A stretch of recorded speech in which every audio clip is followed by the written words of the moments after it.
Hello, everybody. Welcome to this episode of Rush Roots. Today we have Dante Frisiello from Jacksonville, Florida. He is Steve Vai's brand new rhythm guitar player.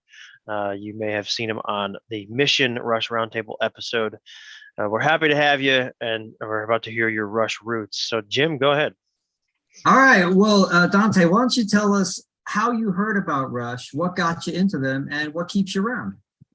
Sure. Well, like probably a lot of us, I have my dad to thank for my Rush addiction. And it was the first time I heard Rush was first grade. And I remember it distinctly. The only time I really heard music was in the car on the way to school. That was like the only time I was around music really growing up. And my dad would always put on CDs, and he put on Permanent Waves. And so the first Rush song I ever heard was Spirit of the Radio. And I remember the first thing he said was, listen to the drumming. And I was like, okay, all right. I guess, my little first grade brain is like, all right, I know what drums are, I guess. Okay. And then, I was just like, what is this? This is the greatest thing I've ever heard. And it is. That song still is like as good as a song can possibly be, in my opinion. Oh yeah. Yep. And then he kept playing the record, and eventually it comes to Free Will. And we had like a 20-minute drive to school, so it was perfect. And before that one, he goes, all right, now you need to listen to the words on this one. And I was like, okay. And there I was, first grade in a Catholic school, and sort of feeling like, I don't really get this whole thing, like that they're talking about with like praying and all that. And then, free will is like, if you choose not to decide, you still have made a choice.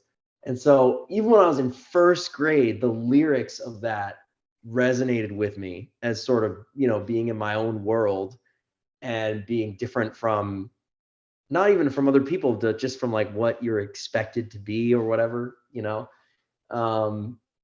and so that was my first impression of Rush. And, over the years, I think those are the themes, that amazing music, supreme musicianship, really thought-provoking lyrics that you can connect with on a deep level. And, I think that was the thing, of course, that got me and stayed with me for a long time. And then in high school, that was around the time, YouTube came out and the internet came out, and I started digging around my dad's CD collection, and I found Hold Your Fire and Signals and Presto and Counterparts and all those records. And it sort of, that's when I became really obsessed with the texture that their albums have, the sonic texture. And that's why I would say the 82 to 93 is my favorite Rush era, because those albums just sound so amazing. Hold Your Fire being my favorite. It's the most jazzy or the least rock mix, but that's just my favorite. So yeah, that's how I got into it. That's so great. And yeah, we'll talk about the album in a minute, but all right, so I don't get off track here. So what was your first Rush show? My first Rush show was the Time Machine tour. Okay. And that was 2011, October. Right. Okay. I would guess. Yeah. I think was that around that time. I was a junior or senior in high school. Junior. I was a junior in high school. And another significant Rush moment for me was when Snakes and Arrows came out, because that was the first Rush album that came out in my lifetime when I was aware of them, minus when you were a fan. Yeah. Yeah. And I mean, minus Vapor Trails, because like the internet wasn't around and I didn't get music news or anything. But yeah, so I have, Oh, nice. That is awesome. Yeah. So those are the two really big, first Rush show, first Rush album. Those are my memories of those. That's great. That's awesome. Yeah. What year were you born in? 93. Okay, Ah, so was I. That's it. It sounds like we kind of counterparts, had some babies. parallels. Yeah, yeah, that's what I say Yeah. is counterparts, babies. Yeah.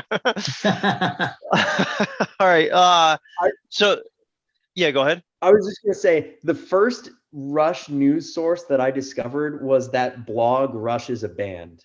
Yeah. oh yeah, yeah. Yep. That was like That's black and white print and I used to like it. Still comb is. through That's every Ed. word of that. Our buddy Ed Stenger runs that. Yeah. Yep. Yep. It's awesome. All right. So the next question is to kind of, and you kind of touched on this already, but we want to know kind of like what your favorites were in the beginning versus kind of like what your favorites are Mm. now. And now that you're a huge Rush fan, everyone kind of has a lot of favorites. So maybe we can word this to like, an album that you kind of come back to. So what was your first favorite song and album like back when Yeah. you first started, or maybe that you kind of gravitated to when you started becoming a fan versus now? What do you see as like your fallback album? What is your go-to Rush album Yeah. and Well, song? I got really, really painfully deep in Permanent Waves and Yep. in Moving Pictures. Those were the two. And that was because the way I consumed music for the first 13, 14 years of my life was on a CD player. So I would just gank CDs from my dad's wall or whatever and, hold on to it. And I remember very clearly, like I used to wake up really early when I was a kid, and a lot of kids do. One of my favorite Rush memories is waking up at like 6 in the morning, and it's that sort of dark daylight is just starting and being wide awake and feeling like, alone and, alive as a kid. And I would get my little blue and silver CD player and put on these shitty black headphones and put on Moving Pictures. And it would just take me to like another planet. And Yeah. I didn't realize it, but the textures, like the song The Camera Eye, or Witch Hunt, I think those were from two different albums. Camera Eye was Moving Pictures, I think. But Yeah, they're Yeah. both uh, Both the both are movie, oh, both. Yep. they're both Side Moving B. both Pictures. are Yeah, there. Yep. Yeah. Yep. yeah. And I just got so deep in that. And I think the reason why the texture of Rush stands out to me, for whatever reason, is I lived in Florida growing up, and I still do live in Florida. It's my home, and it's a very bright place. The sun is very bright, and the sky is like really blue and clear.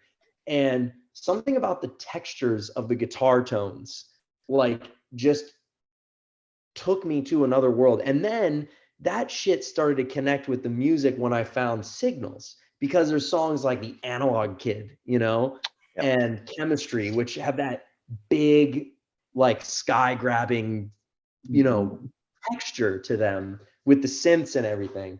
And then, when I was in high school, that was sort of when I was finding the internet and starting to realize like, oh wait, I can find all the Rush albums online and stuff. There were albums my dad didn't have, like Grace Under Pressure, And so when I was in high school, I would go through probably a 3-4 month phase where I would just listen to one Rush album, like Grace Under Pressure, for like 5 months straight. And then I would be like, oh, what else is out there? Power Windows. My dad didn't have that CD either. So I'm like, holy shit. And then it's like, talk about texture. That album Yeah. is so, I am obsessed with that 80s guitar sound. I really am. Like that big, clangy, bright, chorusy thing. And, I would listen to that for 4 or 5 months. And the songs that always stuck out to me were, what's the one from Power Windows? Middletown Dreams. Oh, Yep. yeah. Mission, of course. Those super epic ballady kind of things really just got to me, man. And so, yeah, those were the ones. And then when Snakes and Arrows came out, that was, for my money, still to this day, that's the best sounding record ever. Like that mix is perfection. The acoustics, the tellies, the drum sound is just such a good record. And that was a big one for me as well when that came out. And I lived in that album for like 2 years straight. Like I didn't listen to anything else for a year. When Far Cry came out as a single, I would sit at my mom's computer and go, there was this little website where you could stream it, and it had the picture of the not I want to say cradle, but the stroller. Oh on yeah, it. Yeah, the the baby. carriage Yeah, stroller. yeah. Yeah. You Yeah. saw that, and you could click a button and stream the song. And that, there was nowhere to stream music, but you could keep listening over and over on that web page. And I used to sit there for like 3 hours and just listen, da da da da, just over and over. I'm sorry, I don't even remember what your question was, but Well, no, I mean you answered the first half of it. No, Like what's your go-to Rush album now? What's your go-to Rush song now? now I would put on Hold Your Fire. I would Okay. put on Power Windows. I would definitely put on Counterparts. I love Counterparts. A to Z, I Yeah. love Counterparts. Yep. And I love Presto. Those would be the ones I would spin. But I've been trying to make a playlist of all my favorite Rush songs for like a 2-hour period, so I could just sit down and get them all. But the problem is, as soon as I do that, the playlist ends up being way too long, and I don't. Yeah. There you go. That's true. Well, anyone watching, awesome. make your 2-hour Rush playlist. There's everyone's objective. Yeah. There was also, because in high school when I was learning the guitar, that's when I started playing guitar. There was also this period where the 70s stuff was everything, because that's where all the real riffy, notey guitar shit is. Once they got to the 80s, the sound was so succinct that so many of the guitar parts weren't like crazy riffs that I wanted to learn. Like I think of boom dan dan dan dan boom dan dan dan dan. What's that song? La Villa Strange. Yeah. I learned that whole song, and that was just so much fun to play. Like 2112, I learned the whole thing. I could play the whole friggin' thing, like all the main parts. I could play all the way through. Of course, Spirit of the Radio. My first band was called Chasing Xanadu, and we used to play Spirit of the Radio.